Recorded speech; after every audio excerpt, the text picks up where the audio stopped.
Doutrinas europeias do século XIX, liberalismo, socialismo e nacionalismo. Esse é o tema da nossa aula. Eu trago para vocês em tela essas três imagens, né, três cenas diferentes e que retrata a mesma mulher em cada imagem. E essa mulher é Marianne, que é uma figura que representa a República Francesa. O seu nome vem aí da contração de Marie e de Anne, né, que são dois nomes muito frequentes aí na França no século XVIII. E essa mulher ela vai representar aí a permanência dos valores da Revolução, que é liberdade, igualdade e fraternidade. Então, associada aí à proposta republicana de governo, essa imagem alegórica de Marianne ela vai acabar sendo apropriada ao longo do século XIX por outros diferentes movimentos sociais que vai lutar contra a tirania de algum Estado, porque a Revolução Francesa prega aí liberdade, tá? Então nessa aula a gente vai refletir quais foram as estratégias utilizadas pelas forças conservadoras europeias, né, para restaurar as bases do antigo regime e de que maneira foi que a burguesia europeia ela reagiu contra a mobilização dessas forças, qual a maneira que o proletariado europeu ele consolidou suas reivindicações, né, diante aí da ordem capitalista que nascia, quais as ideologias que entraram em confronto na disputa do cenário político europeu nesse período, quais foram os fatores que contribuíram para a afirmação do ideário nacionalista na Europa Central e como é que se processaram aí as etapas da unificação política tanto da Itália quanto da Alemanha.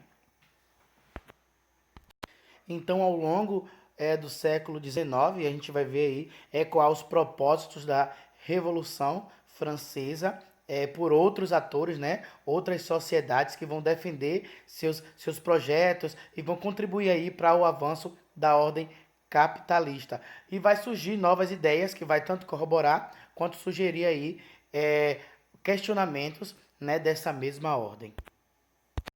Para a gente iniciar essa discussão, é necessário a gente passar, né, pelo Congresso de Viena, que vai ser essa reunião que vai haver desde o primeiro exílio de Napoleão Bonaparte, desde a primeira derrota dele.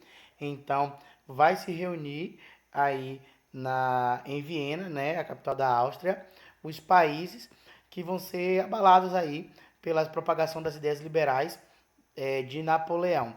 Então, a proposta política do Congresso de Viena vai se pautar no princípio da restauração, né, para restaurar a ordem monárquica das nações, o princípio da legitimidade, né, para defender a recondução de todas as dinastias que foram depostas aí no período dessa expansão de Napoleão, o período da compensação, que vai reparar aí todas as potências que se desgastaram na luta contra esse expansionismo napoleônico, e o princípio do equilíbrio de poder, né, que vai dar uma equivalência de forças aí nas grandes potências europeias para que uma não seja maior que a outra, né, para não ocorrer isso de que e como ocorreu com a França, de que a França se sentiu tão poderosa aí sob o domínio de Napoleão que saiu conquistando todos os outros territórios. E no Congresso de Viena, né, foi o pacto aí entre a Áustria, a Prússia, a Rússia, e nesse pacto eles formaram o exército chamado Santa Aliança para conter, né, movimentos liberais, conter ideias liberais que foi difundido depois da Revolução Francesa. Existia até a possibilidade dessa Santa Aliança, que foi esse pacto, de vir contra os movimentos liberais que estava tendo no continente americano, né, com a questão das descolonizações, as independências dos países americanos. Por isso que James Monroe, presidente dos Estados Unidos, ele foi de imediato e lançou a doutrina Monroe, que é América para os americanos, para deter aí a Santa Aliança. Mesmo a Inglaterra e a França estando apoiando essa Santa Aliança no geral, a Inglaterra ela não apoia a Santa Aliança no que diz respeito às jovens nações americanas, porque a Inglaterra ela tinha um interesse na abertura de portos aqui para entrar com o seu mercado, né, visando os consumidores do continente americano. E esse foi aí o Congresso de Viena. Então, desde que se encerrou aí o Congresso de Viena até a eclosão da Primeira Guerra Mundial, a Europa ela vai viver aí as correntes ideológicas do liberalismo, do socialismo, do nacionalismo, né? E a gente vai ter, evocando as forças liberais aí, a burguesia de Portugal, que vai promover a Revolução Liberal de Porto, que é a revolução que vai exigir o retorno de Dom João VI, porque ele estava lá residindo no Brasil. Portugal estava se sentindo abandonado, e aí eles solicitam aí esse retorno de Dom João. Então, a burguesia portuguesa ela vai subordinar a autoridade dessa família real aí, da dinastia de Bragança, a uma constituição, ou seja, vai limitar o poder da monarquia e vai exigir o retorno imediato da família real para Portugal. A gente também vai ter aí, em 1830, a burguesia da Bélgica e da Grécia também, com apoio da Inglaterra e da França, conseguindo promover a independência de seus países em relação a domínios exercidos pela Holanda e pelo Império Turco-Otomano. A gente também vai ter em 1830, na França, né, em razão aí da vitória eleitoral dos políticos liberais para a Assembleia Francesa, o monarca absolutista Carlos X, ele vai decretar a dissolução da Assembleia que acabou de ser eleita, né? Vai restringir aí os eleitores e suprimir a liberdade de imprensa no país. Só que imediatamente vai haver a reação da burguesia e vai haver a queda desse monarca, né? Num processo definido aí como Jornadas Gloriosas em 1830. Então a gente vai ter a industrialização avançando, né? Avançando pra caramba aí a partir do século XVIII, né? Inicia-se a industrialização na Inglaterra e aí a gente vai ter, né, uma ampliação da margem de lucro dos donos das indústrias, o fortalecimento do poder da economia aí, tanto da economia quanto do poder político dessa classe burguesa. Só que aí, para que essa classe burguesa ela crescesse, ela vai impor aí várias condições, né, subhumanas, né, de trabalho aí essa classe operária que é o proletariado. E por esse motivo vai surgir vários movimentos e ideologias que defendam os interesses dessa classe trabalhadora, como o movimento ludista, o movimento cartista, e a gente vai ver a partir de agora então. O movimento ludista vai ser aí o primeiro movimento operário organizado, surge na Inglaterra, né, na transição aí do século XVIII para o século XIX, né, e aqueles que aderiram ao movimento eram chamados de ludita ou ludistas, né, e esse movimento vai se propor a defender a manutenção do emprego e dos salários até então garantidos aos trabalhadores mais antigos e experientes, principalmente aí nos setores de tecidos aí, os setores têxteis na Inglaterra. E aí as ações mais comuns eram a destruição dos teares mecânicos, né, dessa indústria aí que nascia na Inglaterra, inundação das minas, queima de colheitas, destruição de maquinários utilizados em grandes propriedades rurais. Então, você pode observar que o movimento ludista era um movimento mais radical, né? Não era um movimento pacífico, era um movimento de partir para cima mesmo e de quebrar as máquinas de dentro das indústrias, né, para defender os interesses dessa classe trabalhadora. Já o movimento cartista ele vai ter um caráter mais pacifista, né? Em 1824, pressionado pela conjuntura, né, dos movimentos grevistas, o parlamento inglês ele vai garantir à classe operária o direito de greve, o direito da associação operária, né? Aí vai surgir a Trade Unions, que é a associação de trabalhadores inicialmente de caráter local, né? Que vai pedir aí melhoria salarial, redução de trabalho, redução da jornada de trabalho, criação de creche para os filhos dos operários e por aí vai. Mas o movimento cartista ele vai ter origem mesmo, né, no chamado Reform Act, né? O parlamento aí vai estabelecer uma lei que estendia o direito de voto para a classe média, mas não vai abranger as classes populares inglesas. E aí, mais tarde, na luta pela inclusão política dessa classe operária, vai haver a Associação de Trabalhadores de Londres, que vai protagonizar esse movimento cartista aí. Vai propor reformas eleitorais, reformas sociais com base numa carta, né, que é chamada Carta do Povo, que vai ser redigida e dirigida ao parlamento, né? Mas isso inicialmente não vai ser de maneira nenhuma atendido, somente a partir do final da década de 1860, com exceção da proposta da reeleição anual do parlamento, é que as reivindicações pleiteadas pelo cartismo acabariam sendo incorporadas à legislação inglesa. Então, vai ser um movimento mais pacifista, né? Não vai ter nenhum quebra-quebra de maquinário, mas vai ser algo mais pacifista e que vai tentar aí obter um voto universal e não o voto censitário. Então, toda a contingência de operários aí nos centros industriais, né, em condições subhumanas, como eu já falei, tanto de existência quanto de trabalho, né, esse agravamento dos problemas sociais vai trazer também a atenção de intelectuais, de cientistas, de políticos, né, de instituições responsáveis pela formulação de doutrinas socialistas e anarquistas, que são as chamadas doutrinas operárias. Então, a gente começa pelos socialistas utópicos, ou chamados socialistas românticos, né, que veio aí da própria classe burguesa, que eles vão representar a primeira corrente de pensamento socialista da Europa. Então, ele traz uma teoria dos patrões esclarecidos, né, que vai conceber aí uma sociedade ideal, né, que vai partir da crença da generosidade do coração humano. Então eles vão criticar essa sociedade capitalista, né, mas eles vêm com uma visão totalmente superficial, né, porque eles não vão de fato na ferida, eles não vão naquilo que gera os conflitos sociais. Então eles não apresentam aí estratégias para suprimir, né, todas as contradições capitalistas.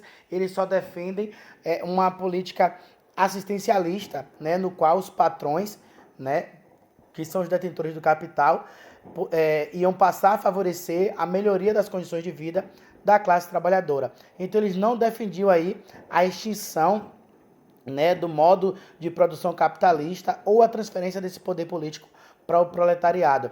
Eles defendiam, sim, um cooperativismo, né, uma cooperação e uma associação entre os indivíduos. Então, é algo meio utópico mesmo, nada efetivo diante desse crescimento dessa nova ordem capitalista de produção.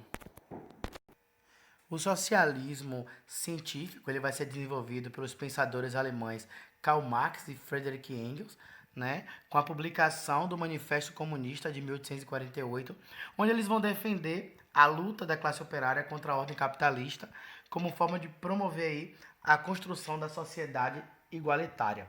Entre 1846 e 1848, essa ordem capitalista europeia vai estar passando por uma crise, né?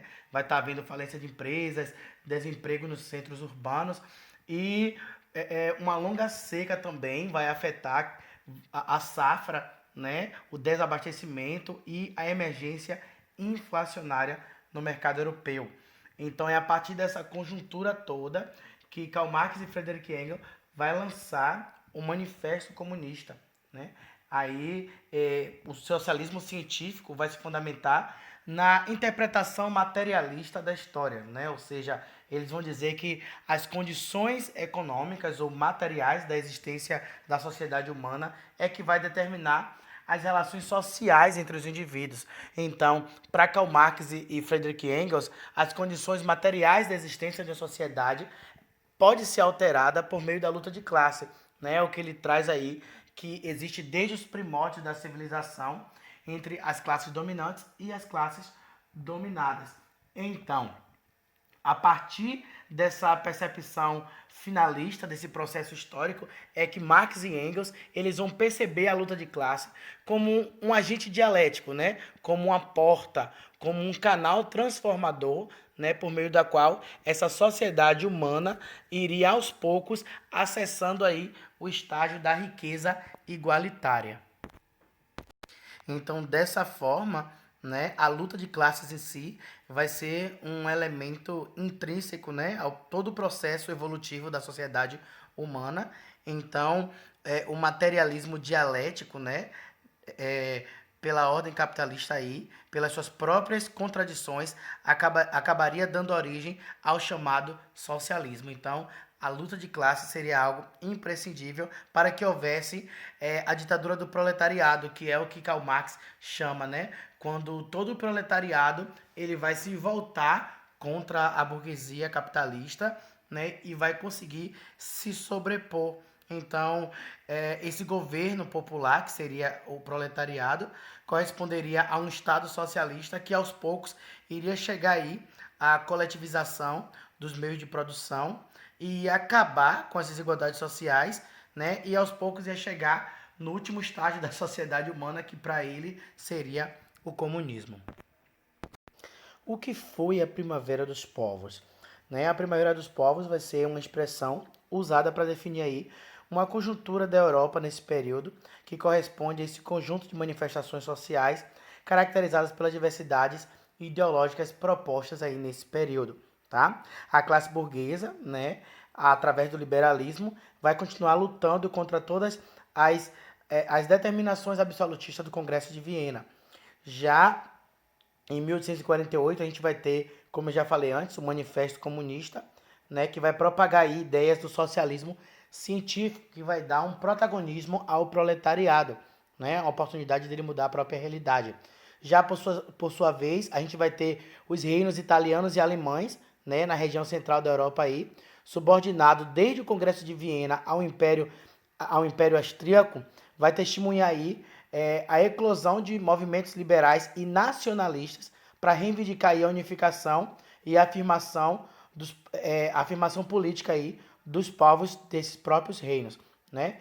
Então, no interior do próprio Império Austríaco, constituído aí por diferentes grupos étnicos, como croatas, tchecos, húngaros, né? Nasce movimentos nacionalistas, né? Em diferentes pontos contra o domínio absolutista dos Habsburgos.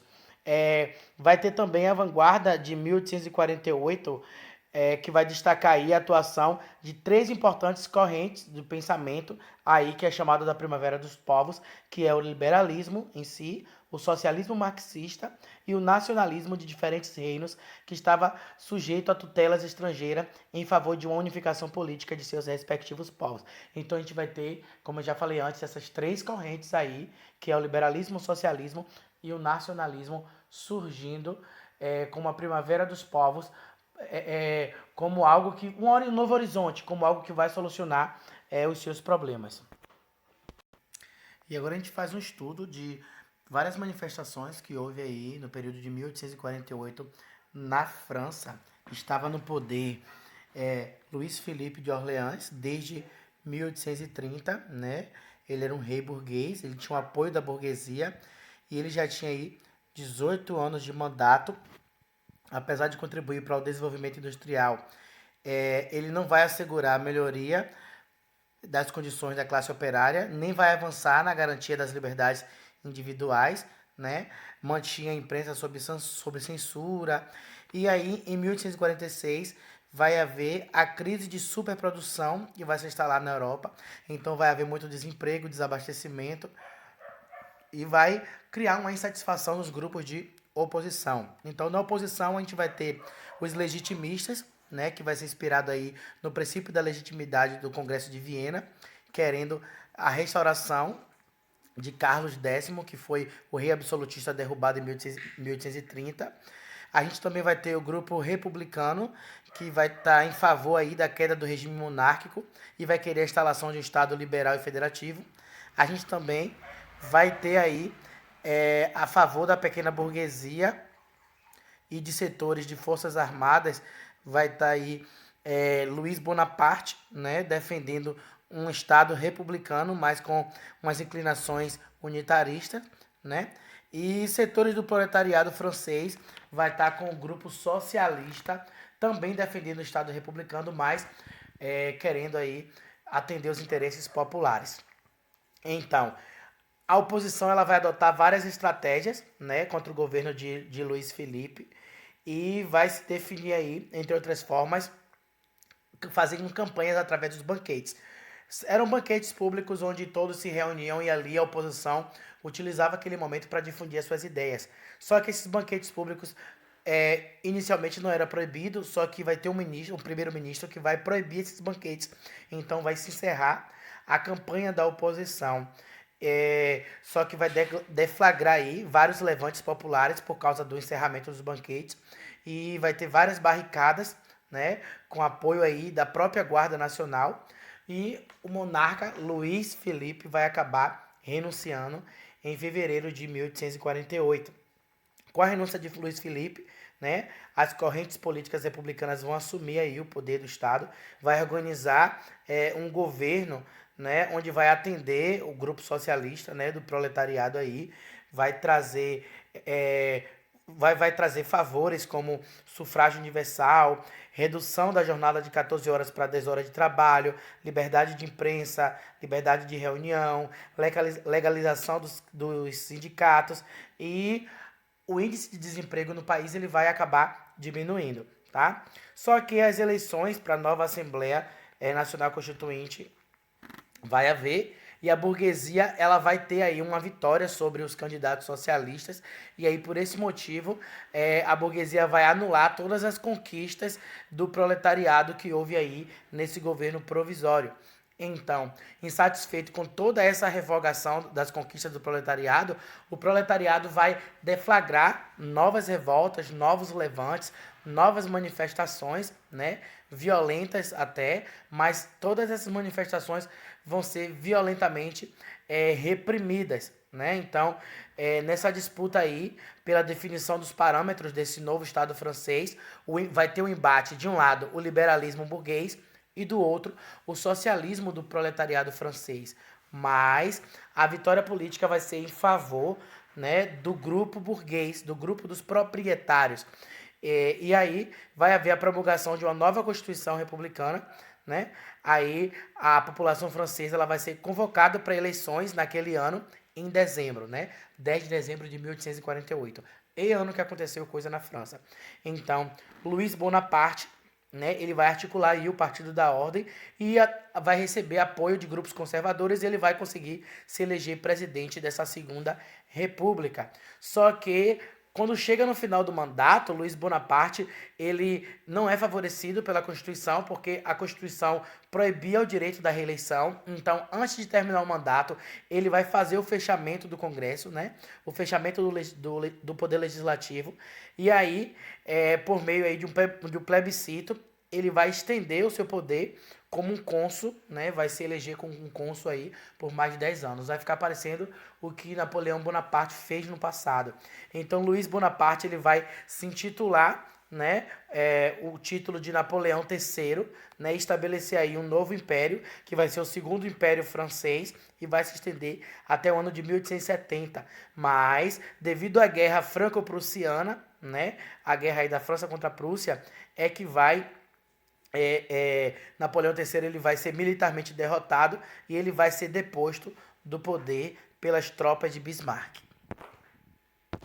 A Igreja Católica, com todo essa opressão ao proletariado, ela também se vê na obrigação de se manifestar, na obrigação de falar, né, de emitir uma posição sobre aquele contexto social da Europa aí no final do século XIX.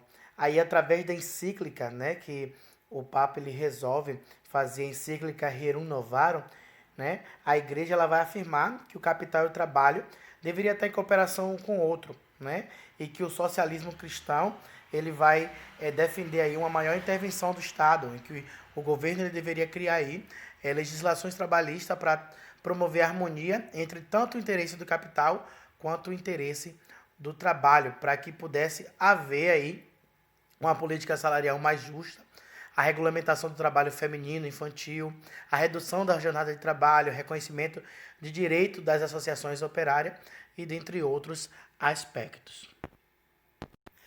A ideologia anarquista, né, vai inspirar inicialmente aí se inspirar nos pressupostos de William Godwin, né, um filósofo romântico inglês que vai criticar as diferentes formas de autoridade. Então, a gente já pode ver que o anarquismo ele se fundamenta a crítica à autoridade, né? E a partir da segunda metade do século XIX, o anarquismo vai ser defendido por escritores como Mikhail Bakunin, né? E Leon Tolstói e Peter Kropotkin. Eles são aí pensadores, né, anarquistas, que vai propor aí a total destruição da ordem capitalista, né, a supressão aí de todas as formas de governo, de autoridade, de poder. A ideologia anarquista, ela defende a construção de uma sociedade igualitária, tá?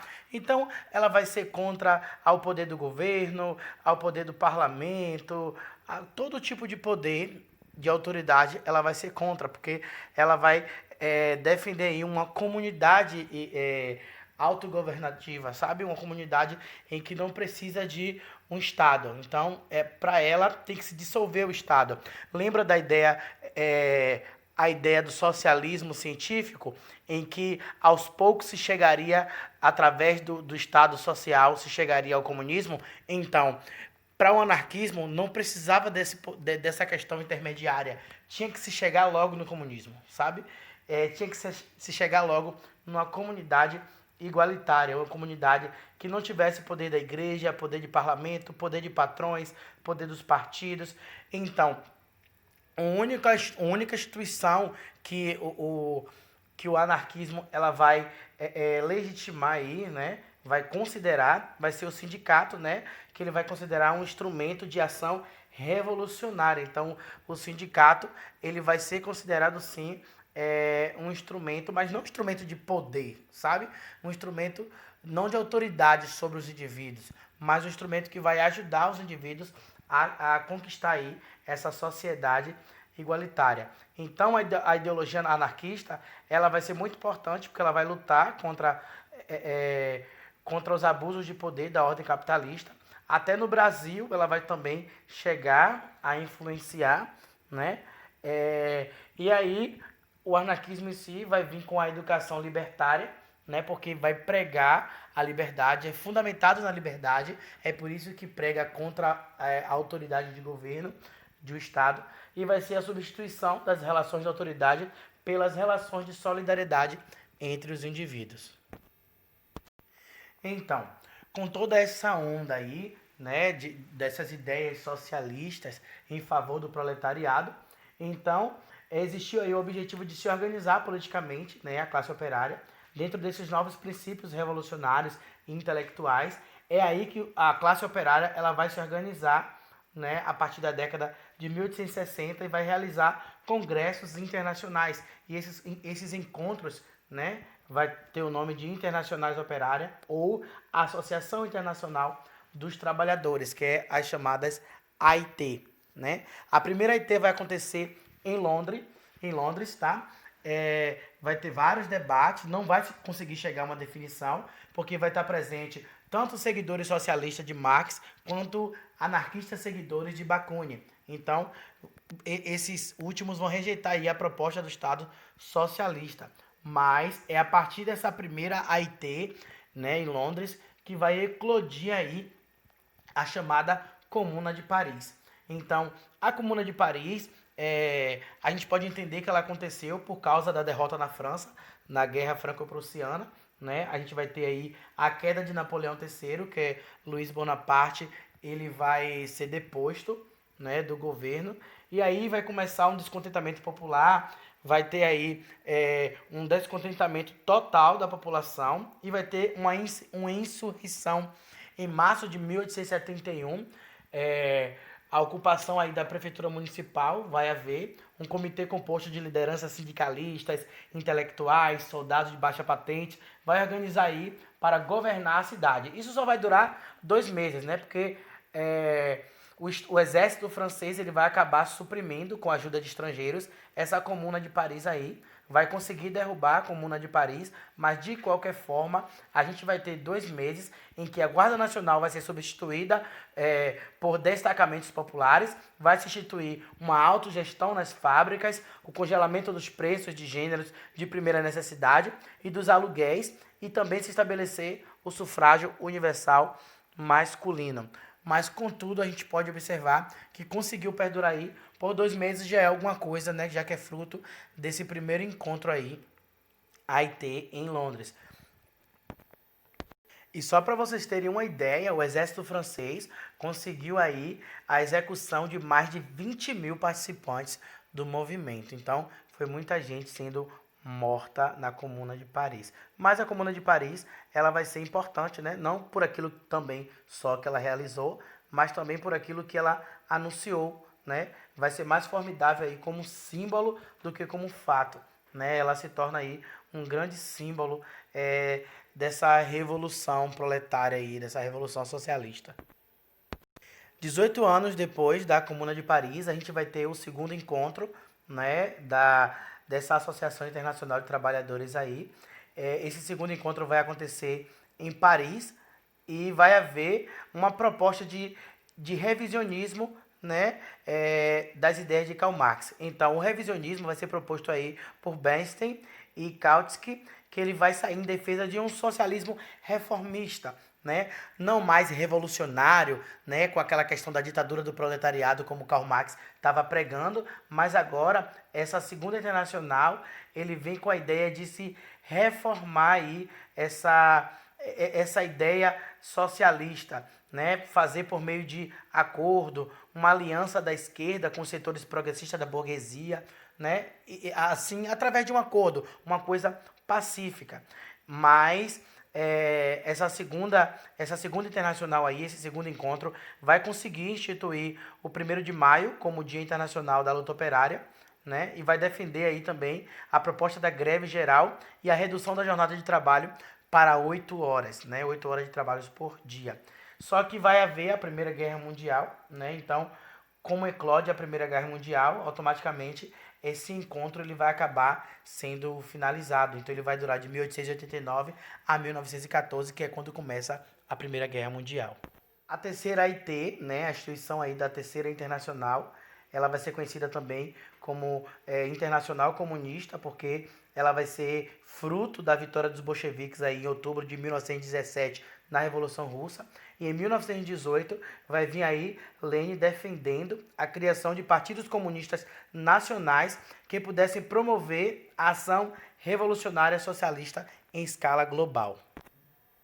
Então, como fruto de toda essa orientação de Lenin, a gente vai ter em 1920 a criação do PCC, que é o Partido Comunista Chinês, né?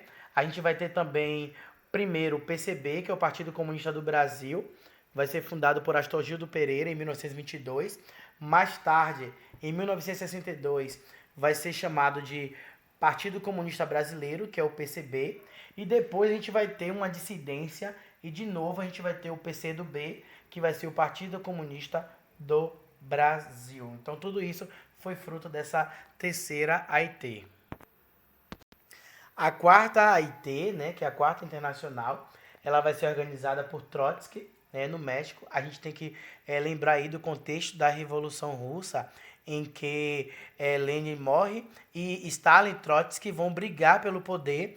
Stalin vence e Trotsky perde, né? Stalin vai defender o socialismo soviético apenas dentro da Rússia, né? Apenas ali daquelas repúblicas socialistas, e Trotsky ele vai defender que haja uma expansão em escala global das ideias socialistas, né?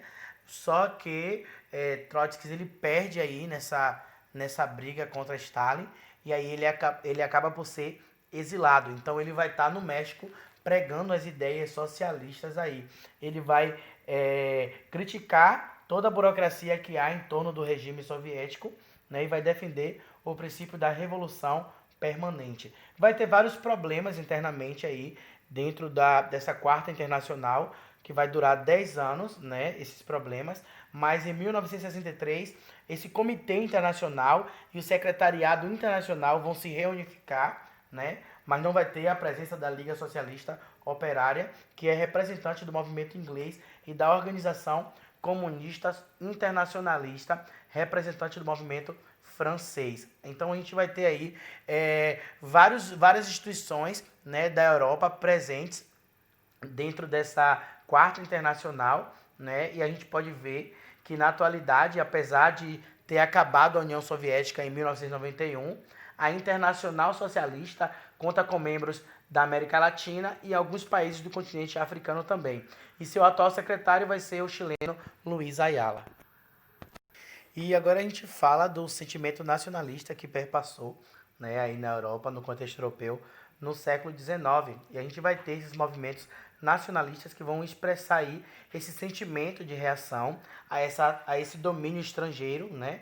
Bem como o desejo de unificação, unificação política de povos que se identificavam entre si, né? Que tinham esse lastro de identidade. Então, é esse o sentimento nacionalista que nasce para que haja a unificação da Itália e a unificação da Alemanha. É desde o Congresso de Viena, né, em 1815, aí, que a Península Itálica, dos 9 pequenos reinos e ducados, 7 deles estavam aí subordinados ao Império Austríaco. Né? A gente tinha a Lombardia, a Parma, a Módena, a Toscana, a Veneza, a Istria, a Trentino, todos eles subordinados ao Império Austríaco. E também tinha o Reino das Duas Cilícias, né, que era subordinado à dinastia Bourbon, né, os reinos pontifícios subordinados à Igreja Católica e o reino sardo-piemontês, que era governado pelo rei Vítor Emanuel II. Em toda essa luta aí, né, pela unificação dos reinos italianos, vai se destacar o movimento do Ressurgimento, comandado pelo rei Vítor Emanuel II e pelo conde Camilo Cavour do Reino do Piemonte. Já em 1859, o Piemonte, após sua primeira vitória contra a Áustria, ele vai anexar aí os reinos de Parma, Módena, Toscana e Romana. Em 1860, Giuseppe Garibaldi, em nome aí do Piemonte, vai anexar o Reino das Duas Cilícias, em poder da dinastia dos Bourbon, como eu já falei. E em 1866, em sua segunda vitória contra a Áustria, o Piemonte ele anexa o Reino de Veneza e, posteriormente, os reinos pontifícios. Aí, em 1929, que o Tratado de Latrão, né, entre Mussolini e o Papa Pio XI, vai solucionar aí essa questão romana sobre as posses da Igreja e vai se criar dentro de Roma o chamado Estado do Vaticano. E a gente vai para a unificação da Alemanha, que desde o Congresso de Viena, também em 1815, o conjunto dos 38 pequenos reinos germânicos eles vão estar aí organizados sob a tutela da Confederação Germânica, que vai ser presidida pela Áustria. Só que a hegemonia política austríaca aí sobre o território germânico era algo que a Prússia não gostava não. Então, a Prússia era politicamente independente, militarmente mais organizada e industrialmente mais desenvolvida. Então, o Reino da Prússia, que era governada pelo Kaiser Guilherme I, era responsável pela nomeação, né, em 1862, de Bismarck como primeiro-ministro do Estado. Então, a unificação alemã vai atender os interesses da nobreza prussiana, detentora das terras e de cargos políticos e militares mais importantes, também da alta burguesia, favorecida aí pelo processo de modernização industrial, que era patrocinada pelo Estado. É nesse sentido que vai se destacar aí a importância, né, do chamado Zollverein, que é a União do Uso Geral da Alemanha, uma liga aduaneira que a partir de 1834 vai estimular aí essa integração econômica entre os diversos reinos germânicos. E aí, com a exclusão da Áustria, o Zollverein, ao diminuir as barreiras alfandegárias, né, dos impostos aí na alfândega, vai incrementar o comércio e o emergente processo industrial germânico. E aí, militarmente, o processo de unificação alemã vai deflagrar a partir de 1864, quando o rei da Prússia ele vai anexar aí os ducados germânicos de Schleswig e Holstein, né, até então dominados pela Dinamarca. Então, essa guerra, né, contra a Dinamarca vai ser um dos fatores que vai ajudar na unificação alemã. Também a guerra contra a Áustria, né, que vai obrigar aí a Áustria a reconhecer essa dissolução da Confederação Germânica. E também a guerra franco-prussiana, né, que a Prússia ela ganha para a França. E a França é obrigada a entregar a região de fronteira, que é a região da Alsácia e Lorena. O Kaiser Guilherme ele vai ser coroado aí o imperador desse reino aí.